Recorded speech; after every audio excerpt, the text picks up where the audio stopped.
Hello viewers, আসসালামু আলাইকুম। আশা করি সকলেই ভালো আছেন। আজকে আপনাদের মাঝে নতুন একটি টিপস নিয়ে এসেছি। আজকে আপনাদের সাথে শেয়ার করব কিভাবে একটা অ্যাডোবি ইলাস্ট্রেটর ফাইলে কিভাবে টেক্সট ফাইন্ড করতে হয় এবং কিভাবে সেটাকে চেঞ্জ করতে হয়।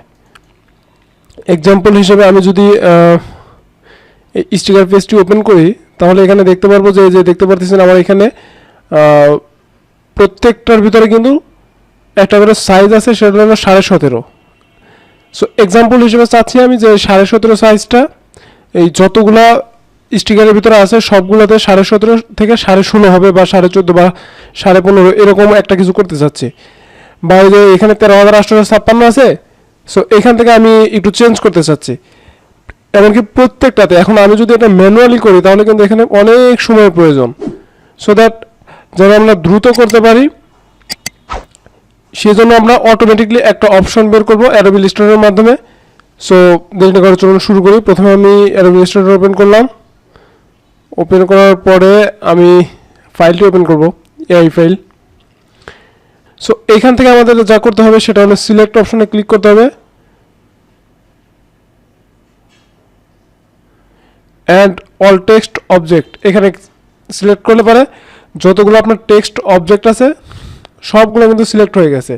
শুধুমাত্র টেক্সট যেগুলো আছে এগুলো সিলেক্ট হয়েছে, আদার্স কিন্তু কোনো কিছু সিলেক্ট হয় নাই। সো এখন যাবো আমরা এডিট অপশনে। এইখান থেকে ফাইন্ড অ্যান্ড রিপ্লেস এখানে ক্লিক করব।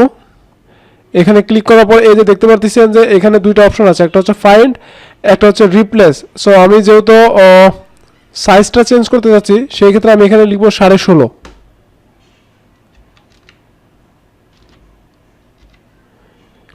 এটা লিখে আমি যদি ফাইন্ডে ক্লিক করি তাহলে যে দেখতে পাচ্ছেন যে এখানে কিন্তু অলরেডি এই যে মার্ক হয়ে গেছে। যদি আমি ফাইন্ড নেক্সট ক্লিক করি তাহলে নেক্সটে যাবে। এভাবে আমরা ধীরে ধীরে একটা একটা করে খুঁজে চেঞ্জ করতে পারবো। আবার যদি চাই যে যতগুলো 16.5 আছে সবগুলো একসাথে চেঞ্জ করবো, সেটাও পসিবল। সেটা কিভাবে, সেটা এখানে এখন আমি চাচ্ছি কি যে 16.5 থেকে এখানে 14.5 হবে। এখানে আমি 14.5 লিখে দিলাম। লিখে দেওয়ার পরে